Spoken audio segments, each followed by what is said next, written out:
우리는 지금 교회는 무엇인가, 교회란 무엇인가에 대한 주제를 가지고 말씀을 이제 오늘까지 세 번째 나누고 있는 거거든요. 근데 놀랍게도요, 에베소서를 가지고 우리가 교회란 무엇인가에 대해서 나누고는 있지만 에베소서 1장 1절부터 오늘 14절까지 중에서 교회라는 단어는 나오지가 않습니다. 그러니까 우리가 교회란 무엇인가라고 했을 때 교회는 주님의 몸된 것입니다, 뭐 딱딱딱 이렇게 명제들이 나올 것 같은데, 에베소서는 교회란 무엇인가라는 화두에 어찌 보면 맞지 않는 말씀 같아요. 왜냐하면 교회가 나오지 않거든요. 교회는 이래야 됩니다라는 뭔가 굵직굵직한 명제들을 우리에게 지금까지는 던져주지 않고 있는 것 같은 생각이 든단 말이죠. 그런데 에베소서는 그렇다면 왜 교회에 대해서 이야기하고 있고, 또 우리는 교회란 무엇인가를 주제로 다루면서 에베소서를 다루고 있냐는 거죠. 그 이유는 뭐냐면, 에베소서는 매우 독특한 방식으로 우리들에게 교회를 설명하고자 하는 거예요. 그게 뭐냐면, 에베소서는 우리들에게 보여지는 외형적인 교회를 다루기 전에 교회의 원자 같은, 교회를 이루는 기본 단위인 우리 한 사람 한 사람들이라는 무형의 교회들을 다루고 있다는 거예요. 쉽게 얘기하면 뭐냐면, 우리 한 사람도 교회예요. 다 같이 모여있는 우이중앙교회도 교회예요. 그런데 이 우이중앙교회라는 교회를 설명하기에 앞서서 먼저 나라는 교회가 무엇인지에 대해서 에베소서는 체계적으로 하나하나 설명을 하고 있다는 거죠. 왜 그러냐면, 이렇게 에베소서가 이런 방식으로 우리들에게 교회를 설명하는 이유는 에베소 교회가 처한 상황 때문입니다. 우리가 첫 번째 시간에 이경원 목사님 말씀을 통해서 에베소 교회가 처한 상황에 대해서 배웠거든요.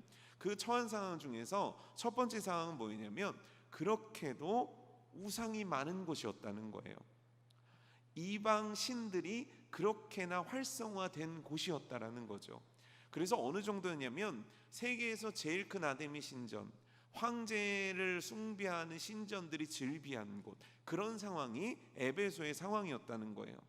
뿐만 아니라 에베소는 경제적으로도 굉장히 발전한 곳이라 물질과 풍요가 넘쳐났다는 거예요. 물질과 풍요가 넘쳐났다는 건 곧 사람들이 무엇이 넘쳐났을까요? 향락과 죄악이 또한 넘쳐났다는 거예요. 그걸 증명해 주는 게 신전들이에요. 당신의 신전의 제의들은 대부분 성적인 타락들을 가지고 오는 것들이었기 때문에 음탕하고 음란한 것이 가득한 지역이 바로 에베소라는 지역이었다는 거예요. 그런데 성경을 쭉 읽다 보면 에베소서에서만 에베소 교회를 다루는 게 아닙니다. 요한계시록에 가보면 또 에베소 교회가 나오거든요. 7개의 교회 중에. 그런데 그때 에베소 교회는 더 심각한 몇 가지의 문제들이 추가됩니다. 그 첫 번째 문제는 뭐냐면, 이단이 들어온 거예요. 수많은 이단들로 교회가 골머리를 썩게 됩니다. 또 하나의 문제는 뭐냐면, 그러할 때 성도들이 교리적으로는 잘 무장이 되었으나 영적으로 흔들리는 모습들이 그들 가운데 나타났다는 거예요. 뭐냐면, 충만하지 못했다는 거죠. 뜨거운 성도들의 어떤 열정적인 모습들이 점점점 사라지고 있었다라는 거예요. 그런데 이 에베소의 상황 속에서 우리는 오늘 교회란 무엇인가를 보고 있지만, 실제 에베소라는 상황은 오늘의 대한민국의 교회의 상황과 너무 비슷합니다. 제가 조사를 해봤거든요. 대한민국의 목사님 숫자는 얼마나 될까요? 대한민국의 목사님, 그러니까 전도사님 포함해서, 강도사님 포함해서 목사님까지 숫자는 얼마 정도 될까요? 그래서 제가 여쭤봤더니 막 되게 크게 얘기하시더라고요. 그런데 의외로 얼마 안 됩니다. 14만 명입니다. 근데 14만 명이 많다라고 그래가지고 신학하는 분들도 그렇고 목회자들 사이에서도 그렇고 성도들 사이에서도 교회에서도 얘기를 합니다. 목회자 수가 너무 많아요, 교회에 비해서. 이런 얘기들을 심심치 않게 들을 수 있거든요. 그런데 진짜 많은가에 대해서 제가 또 한 가지 조사해 봤는데, 대한민국의 점장이 무당의 숫자는 몇 명일까요? 점을 몇 명 정도 될까요? 100만 명입니다. 엄청나죠. 그럼 뭐냐면, 국민 50명당 무당이 한 명씩 배정이 돼 있는 나라예요. 엄청 많죠. 엄청 많습니다. 사단법인도 2개나 되고, 심지어 무당과 점장회를 만드는 교육기관도 생겼습니다. 그러니까 타로 배우려면 법인에 들어가가지고 교육과정을 밟으면 타로 점장이가 될 수 있어요. 이런 과정들이요 얼마든지 있습니다. 지금 이 시간에도 강남역이나 홍대 가보십시오. 젊은이들이 즐비한 거리 속에는 포장마차들이 즐비합니다. 제가 청년 때 포장마차들은 전부 다 뭐 파는 집이었는데 지금 포장마차들은 99.9%가 타로집입니다. 거기에 젊은이들이 줄을 서요. 더 놀라운 건 뭐냐면 크리스천들, 교회에 다니는 크리스천들의 47%가 점을 본 적이 있다는 거예요. 심각하죠? 근데 심각해요. 그런 상황이 에베소 교회하고 너무 비슷해요. 또 향락과 문화는 어떻습니까? 어마어마한 타락들이 지금 우리들에게 있어서 쉽게 접해지는 거 아닙니까? 또 그들의 상황 속에서 이단의 문제는 어떻습니까? 오늘 대한민국에 큰 충격을 주었던 사건들을 되돌아보면 이단들로 인해서 교회가 분열되고 쪼개지는 사건들이 너무너무 많지 않습니까? 여전히 신천지는 여전히 활발하고요. 여전히 수많은 이단들이 얼마나 많은지 모릅니다. 여기서 조금만 나가면 어마어마한 크기의 이단 교회들을 쉽게 찾아볼 수 있다는 거죠.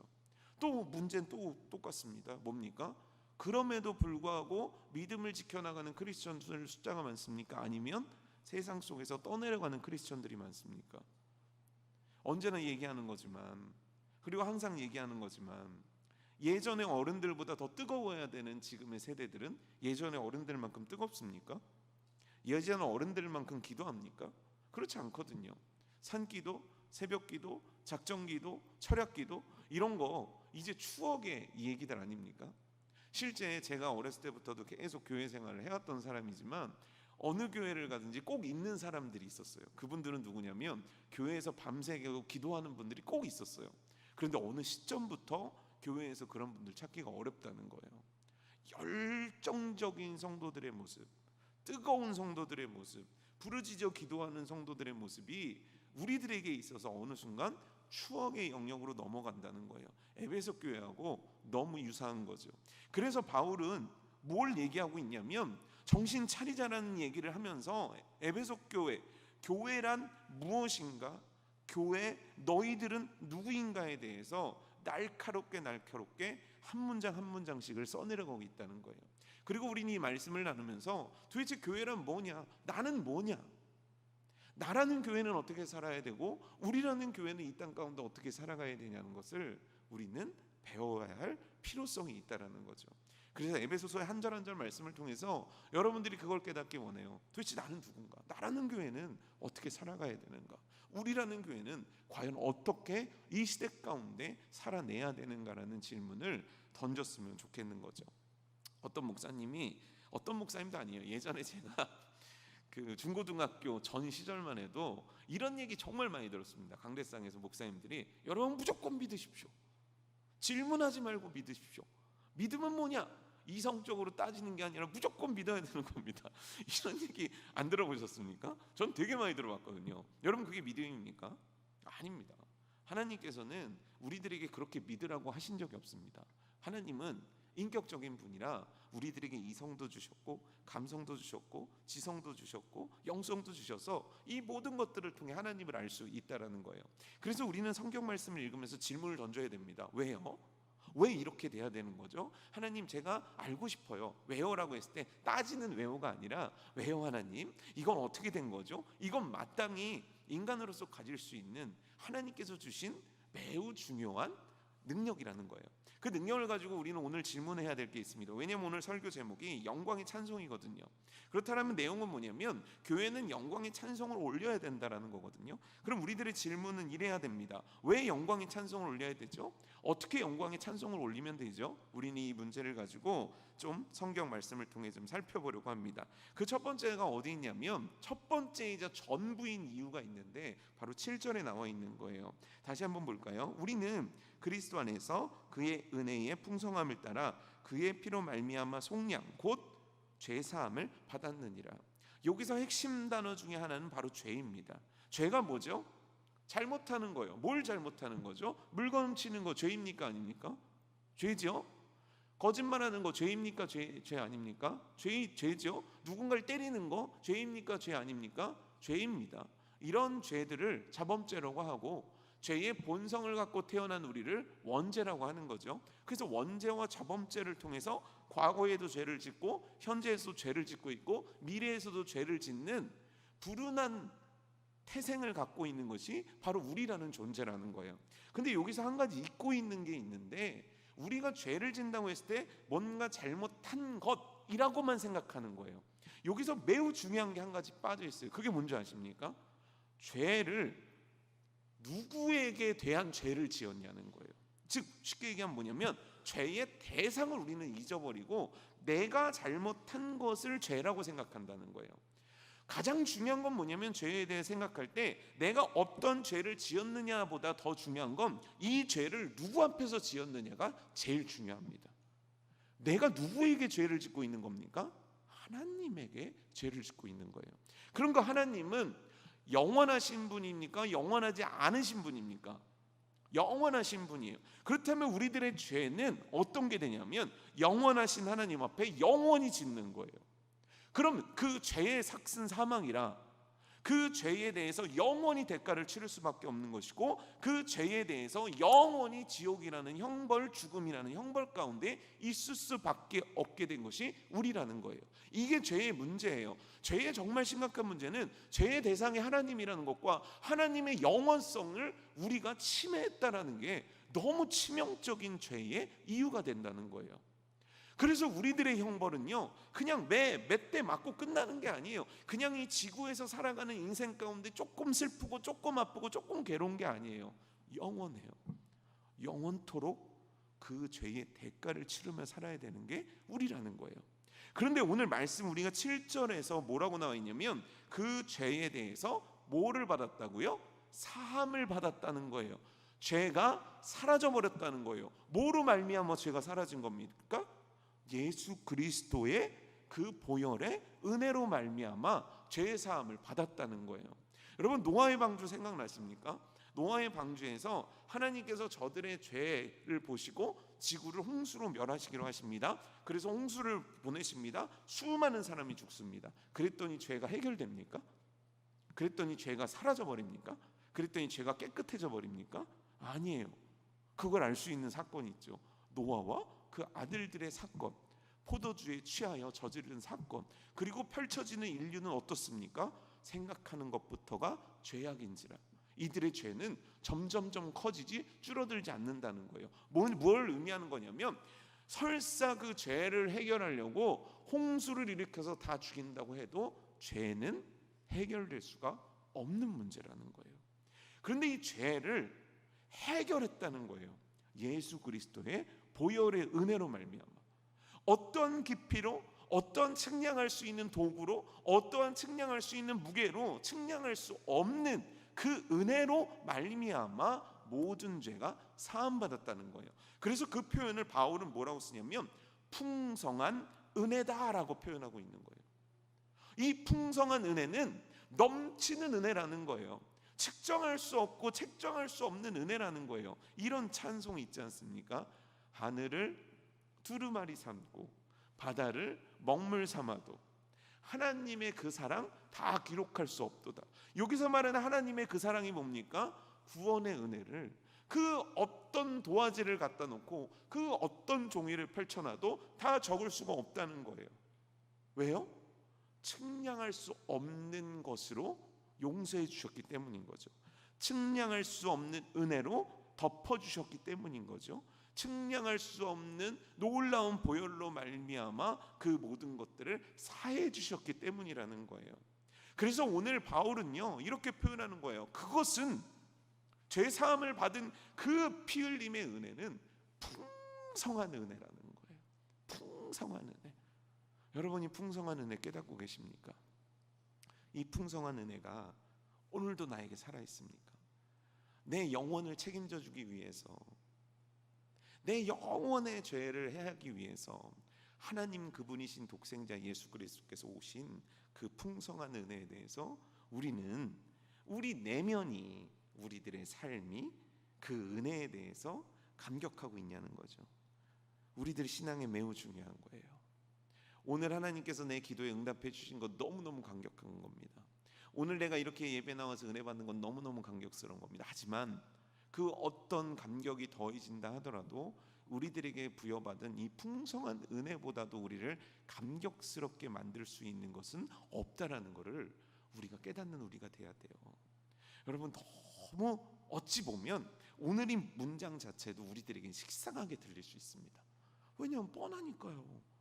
아니, 이런 설교 처음 듣는 것도 아닐 거고, 아니, 이런 복음의 은혜가 놀랍다는 거 내가 처음 하는 것도 아닐 거고, 구구절절한 말씀들과 간증들과 지금까지 내가 막 들은 수많은 설교들이 결국 이 복음에 대한 설교들이 얼마나 많았는데, 그런데요, 정말 내가 이 복음이라는 말씀, 이 은혜에 대한 말씀을 들으면 내 마음이 움직이냐는 거죠. 내 삶이 움직이냐는 거죠. 아직도 내 눈시울은 촉촉해질 수 있냐는 거죠. 놀랍게도요, 제가 이제 목사가 되고 많은 설교를 하지 않습니까? 저를 제일 근심케 하고, 제가 어떻게든 표현하려고 노력은 하지만 표현할 수 없는 게 이 복음에 대한 설교입니다.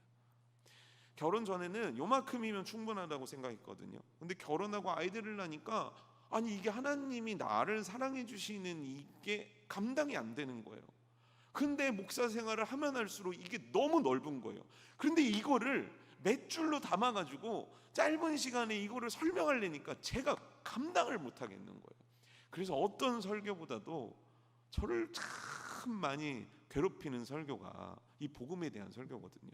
왜냐하면 은혜가 큰데 그 은혜를 담아내는 저의 그 그릇이 너무 조그매서 말입니다.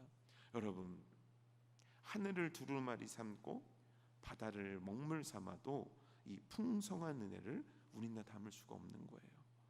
이 풍성한 은혜에 대한 감격과 기쁨이 날마다 여러분들에게 있기를 주님의 이름으로 축복합니다. 근데 신기하지 않습니까? 어떻게 아는 거죠, 우리는?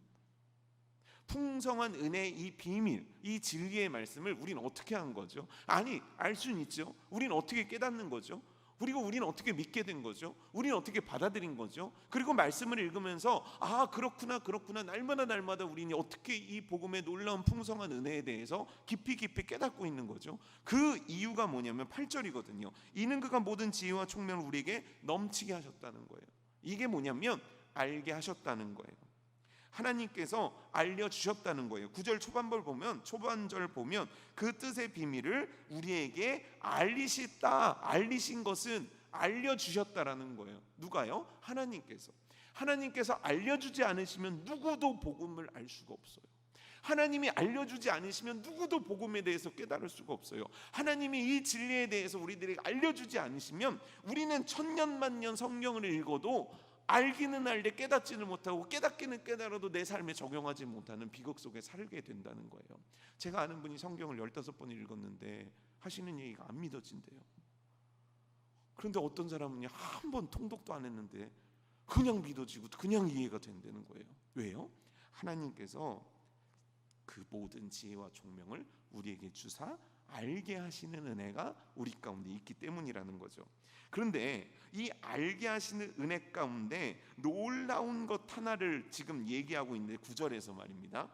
그 뜻의 비밀을 우리에게 알리신 것이요 그의 기뻐하심을 따라 그리스도 안에서 때가 찬 경륜을 위하여 예정하신 것이니, 주님께서 예정하셨다라는 거예요. 또 11절에도 이와 비슷한 내용이 있는데 모든 일을 그의 뜻의 결정대로 일하시는 이의 계획을 따라, 모든 것 결정하신 하나님의 계획에 따라 우리가 예정을 입어 그 안에서 기업이 됐다라는 거예요. 이 얘기가 뭡니까? 예정하셨다는 거예요. 우리가 알게 된 것, 우리가 풍성한 은혜를 받게 된 것, 하나님께서 이미 예정해 놓으셨다는 거예요. 예정이라는 단어가 뭡니까? 미리 정해 놓았다라는 거예요. 하나님께서 언제 미리 정해 놓으셨습니까? 내가 구원받을 것, 내가 복음 들을 것, 내가 그것들을 깨닫게 될 것, 내가 이렇게 헌신하며 살아가게 될 것, 내가 교회를 구성하는 자로 살아갈 것, 이 위중한 교회에서 이 시간 예배드릴 것까지 다 언제 예정된 겁니까? 창세 전부터, 이 땅이 만들어지기 전부터 예수님을 이 땅에 보내실 것까지 하나님은 모든 것들을 다 그의 섭리하심에 따라 예정하셨다라는 거예요. 그럼 이 의미가 뭡니까? 그 예정하셨다라는 게 뭡니까? 그 구원도 예정하셨고, 그 은혜도 예정하셨고, 그 천국도 예정하셨고, 그 승리도 예정해 놓으셨다라는 거예요. 우리는 사실 매일매일 죄 가운데 시달리잖아요. 인생의 어려움 가운데 시달리잖아요. 그런데 그렇게 살아가는 에베소 교인들에게 얘기하는 거예요. 너희들이 예정되었다는 거예요. 너희들에게 천국이 예정되었다는 거예요. 너희들이 오늘 그 흔들리는 삶 가운데 하나님의 복음의 은혜를 입도록 너희들을 예정해 놓았다라는 거예요. 여러분, 이건 변치 않아요. 그 어떤 것도 끊을 수가 없대요. 그 어떤 것도 우리와 하나님의 사랑 가운데 끊을 수 없다라는 거예요. 비록 세상은 우상이 판치고 음란이 판치고 죄악이 판쳐요. 믿는다고 해도 믿는다는 그 이유 하나만으로 밀려드는 쓰나미 같은 세상의 공격들과 내 안의 수많은 무너짐들은 여전히 나를 괴롭게 해요. 하지만 그 가운데 우리가 붙잡아야 될 말씀이 있는데, 예정하셨다. 너의 승리도, 너의 구원도, 너의 천국도. 오늘 이것이 우리들에게 확신되기를 축복합니다. 에베소 교인들은요, 극심한 어려움 가운데 이 말씀을 보는 거예요. 예정해 놓았다. 예정해 놓았다. 널 구원하기로, 널 사랑하기로, 널 축복하기로 내가 정해 놓았다. 얼마나 큰 용기가 되겠습니까? 얼마나 큰 힘이 되겠습니까? 그렇다면 이 예정받은 바 된 교인들, 예정받은 크리스천들은 어떻게 살아가야 되겠냐는 거예요. 누구의 뜻대로 살아가는 것이 마땅한 겁니까? 그의 예정하신 뜻에 따라 살아가는 것이 마땅한 거예요. 그 예정하신 뜻이 뭡니까? 하나님의 말씀에 따라 사는 것이 너무너무나 확실한 우리들의 인생의 지표가 된다는 거예요. 이걸 지켜야 되는가 지키지 않아야 되는가 수많은 갈등 속에 있는 거죠. 요즘 성도들이 그렇습니다. 저한테도 어떤 분이 질문을 한 거예요. 목사님, 휴가인데 주말을 끼고 휴가를 가도 되겠습니까? 이렇게 물어본 거예요. 제가 현지 교회에서 예배를 드릴 수도 있고 또 온라인으로도 예배를 드릴 수 있습니다. 이렇게 하더라고요. 그래서 제가 뭐라고 얘기를 해야 되겠습니까? 이미 티켓팅 다 하고 온 녀석한테. 근데 실제 잘 생각을 해보세요. 한 20년, 30년 전만 해도 목사님한테 이 질문은 가당키나 한 겁니까? 절대 안 되는 거죠. 혼났단 말이에요. 엄청 혼났단 말이에요. 아니 어떻게 집사가 말이죠, 어떻게 직분자가 본교회를 빼놓고 그 관광지에 가서 예배를. 그래서 제가 아직도 기억납니다. 뭐냐면 신문에 나온 건데, 어느 신문인지 모르는데 기독교 관련 신문이에요. 큰일 났다. 주 5일째가 되면서 성도들이 주일날 집양항에 가서 예배를 드리는 일들이 많이 일어나고 있다. 이런 기사를 본 적이 있거든요. 이제는 막을 수 없는 현상같이 그냥 가요. 그냥 여행 가요. 그리고 그냥 온라인으로 봐요. 교회라도 찾아가는 성도가 과연 몇 명이나 되겠습니까? 그냥 펜션이나 또 좋은 콘도에서 또 좋은 호텔에서 그냥 TV 봐요. 어쩌면 가족들 자고 있으면 혼자 화장실에서 이러고 보면서 난 예배 드렸다고 하고 넘어가는 거예요. 세상이 그래요. 그런데 그 상황 속에서 아닌 건 아니잖아요. 맞는 건 맞는 거잖아요. 이런다고 지옥 가니까 그게 아니라 무엇이 맞는 것에 대해서 우리는 알고 있잖아요. 이미 알고 있는 것들을 행할 수 있는 용기와 힘이 어디로부터 오냐? 나는 예정받은 주의 자녀답게 살아야 된다라는 거기서 오는 거예요. 누가 뭐라고 하고, 누가 율법주의자니, 누가 구약 성경에 어쩌고 저쩌고 다 떠나서 내가 하나님 앞에 어떻게 살아가야 되는지에 대한 거는 너무 분명하게 알고 있지 않냐라는 거죠. 진짜 예정됨을 믿는다면, 진짜 내가 그 풍성한 은혜가 나에게 주어졌다고 믿는다면, 그런 것들이 나에게 저울질 될 수 있는 대상은 절대 되지 않는다는 거예요. 그래서 이 예정되었다는 그 하나만으로 우리에는 확실한 결단 하나를 하게 되는 거예요. 그래, 그렇다면 내가 다르게 살아야겠다.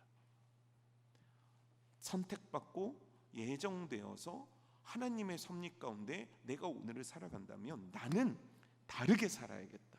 난 좁은 길 가야겠다. 난 십자가 지어야겠다. 나는 좁은 문으로 가야겠다. 이게 마땅한 우리들의 그 다음에 신앙의 결단이 될 수밖에 없는 거예요. 그리할 때 우리들 가운데 놀라운 은혜 하나가 임하게 되는데, 그게 10절이거든요. 하늘에 있는 것이나 땅에 있는 것이 다 그리스도 안에서 통일된다는 거예요. 이거에서 말하는 통일은 뭐냐면 완성된다는 거예요. 완성된다는 거예요. 누구 안에서요? 그리스도 안에서. 비록 우리들의 사는 삶, 내가 행하는 것들 참 죄 많고 실패 많고 어리석음 많고 미련함 많고 어려움 많고 두려움 많지만 그 세상 가운데 내가 그리스도 안에 거하면 그 거한다는 그것들로 말미암아 내 인생은 하나님이 완성시켜주는 인생이 될 거라는 거예요. 이게 지금 에베소 교회를 향한 바울의 어마어마한 믿음의 선포의 말씀인 거예요.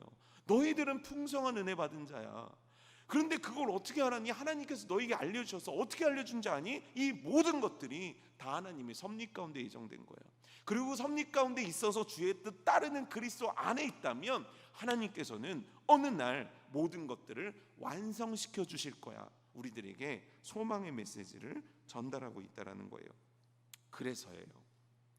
그래서 이 풍성한 은혜, 예정하심, 알게 하심, 완성하심 때문에 우리들이 할 수밖에 없고 해야만 하는 것이 뭐냐면 12절 말씀이에요. 12절이 뭡니까? 이는 그리스도 안에서 전부터 바라던 그의 영광의 찬송이 되게 하려 하심이라. 우리는 주를 향한 영광의 찬송이 될 수밖에 없는 자들이라는 거예요. 상황이 어찌됐건 형편이 어찌됐건 우리들은 주를 향한 찬송이 되어야만 한다는 거예요. 어떤 찬송이요? 영광의 찬송. 하나님을 높이 올려드리는 영광의 찬송을 올려드리는 존재가 우리가 되어야 된다는 거예요. 그런데 문제가 하나 있어요. 우리가 풍성한 은혜도 알고 예정도 알고 하나님을 아는 지식에 대한 은혜도 알고 있고 또 우리를 그리스도 안에서 완성시켜 주실 그것도 다 알고 있단 말이에요. 오늘 이 말씀을 처음 들은 성도는 여기 안 계실 거란 말이에요. 근데 그게 다 이어져 가지고 하나님을 향한 영광의 찬송이 쉽게 됩니까? 안 됩니까? 쉽게 되세요? 안 되세요? 그러니까 쉽게 얘기하면 내가 오늘 사는 삶이 하나님께서 보시기에 영광스러운 찬송이 되고 있냐는 거죠. 그러니까 내 살아가는 삶이 하나님 보시기에 찬송 올려드리는 삶이 되냐는 거예요. 내가 걸레질하는 게, 내가 직장에 가는 게, 내가 무더위 가운데 살아가는 모든 삶이 하나님 앞에 찬송이 되고 있습니까? 가사가 좀 그렇죠. 처음에 시작은 좋았는데 다 감사 행복 찬양 이렇게 안 넘어가잖아요. 하루 동안에. 저만 그렇습니까? 그렇단 말이에요. 그런데 여기 또 놀라운 말씀이 있어요. 뭐냐면 13절이거든요. 그 안에서 너희도 진리의 말씀 곧 너희의 구원의 복음을 듣고 그 안에서 또한 믿으면 약속의 성령의 인치심을 받았다는 거예요. 성령께서 네 안에 내주하신다는 거예요. 이 놀라운 예정 가운데 예수 그리스도를 믿는 순간 우리 안에는 성령께서 계시다라는 거예요. 그 성령께서 뭐 하십니까? 14절이거든요. 우리 기업의 보증이 되신다는 거예요. 성령께서 얘 하나님 거야. 얘한테는 천국이 있어. 얘의 인생은 내가 완성시켜 줄 거야. 이 보증을 누가 서게 되냐면 성령님께서 나의 보증을 서주신다는 거예요. 여러분 보증하니까 겁나시죠? 보증 어디 도장 찍어가지고 저희 그 아버지도 보증 잘못 쓰셔가지고 몇 번 고생하셨는데 근데 말이죠. 우리들의 보증을 성령 하나님이 찍어주신다는 거예요. 그래서 우리들의 구원과 우리들의 회복과 우리들에게 주시는 천국과 우리들에게 주시는 승리 그 자체 그 모든 것들을 내 안에 내주하시는 성령께서 보증해 주신다는 거예요. 확고하고 확실하고 분명한 거예요. 내 안에 성령께서 이 모든 것들을 책임져 주시겠다는 말씀이기 때문입니다. 제가 이제 이렇게 구원에 대한 말씀을 나눌 때 우리들의 얼굴은 사실은 밝아집니다.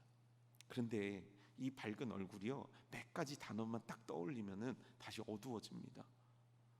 몇 가지 떠올려 볼까요? 카드값, 금리,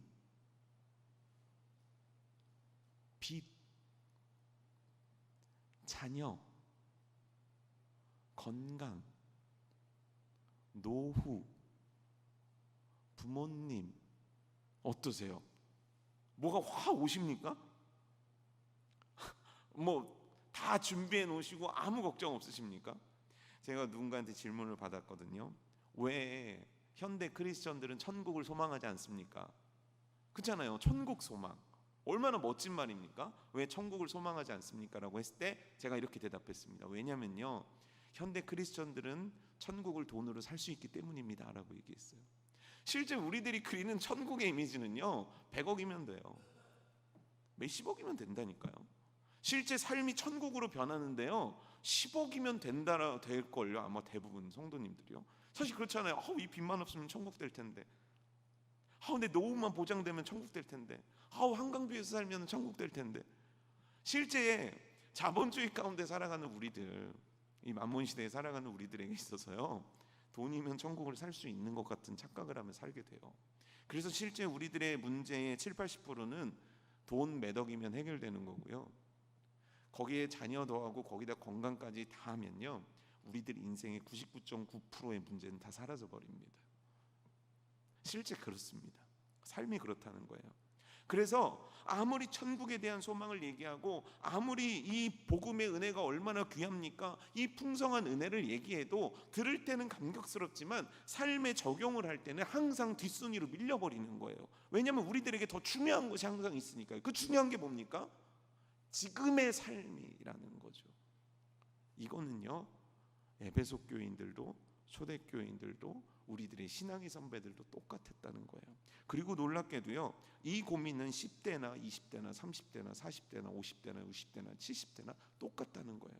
제가 진짜 설문조사를 해봤다니까요. 커피 브레이크에는 연령층이 다양하세요. 연세 드신 분들이 많거든요. 60대, 70대, 80대까지 물어봤다니까요. 80대 권사님들 근심이 없으세요? 근심이 있대요. 그 근심이 뭐예요? 뻔해요. 70대는요 뻔해요. 60대는요 뻔해요. 여기 있는 20대는요 뻔해요.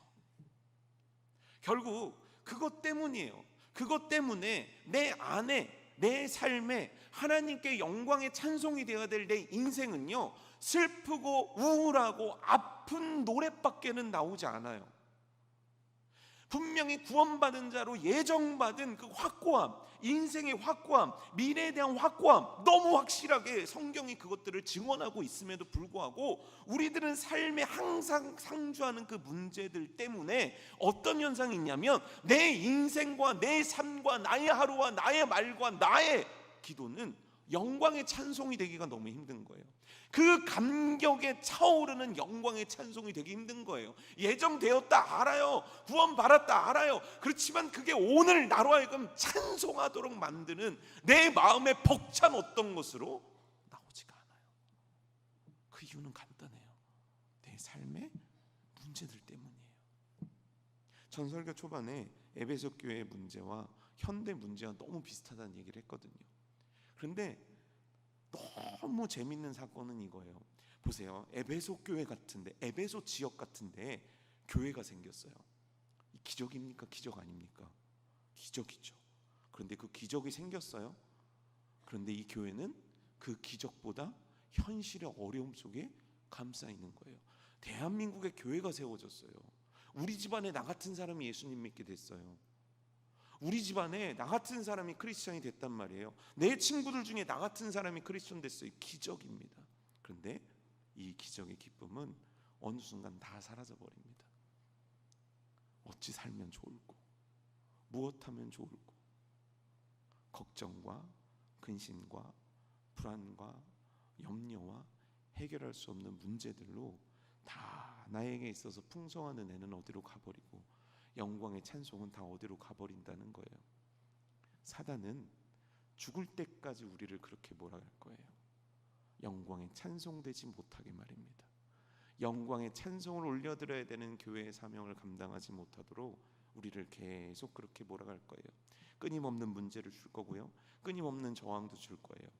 그런데 분명히 알아야 될 건, 풍성한 은혜로 말미암아 구원받은 우리는, 그 예정하신 가운데 구원받은 우리는 오늘의 삶이 힘들고 어렵고 고외로울지라도 완성하시는 모든 은혜까지가 다 예비되어 있는 이미 승리한 사람이라는 것을 잊어서는 안 돼요. 예수님이 그러려고 오셨어요.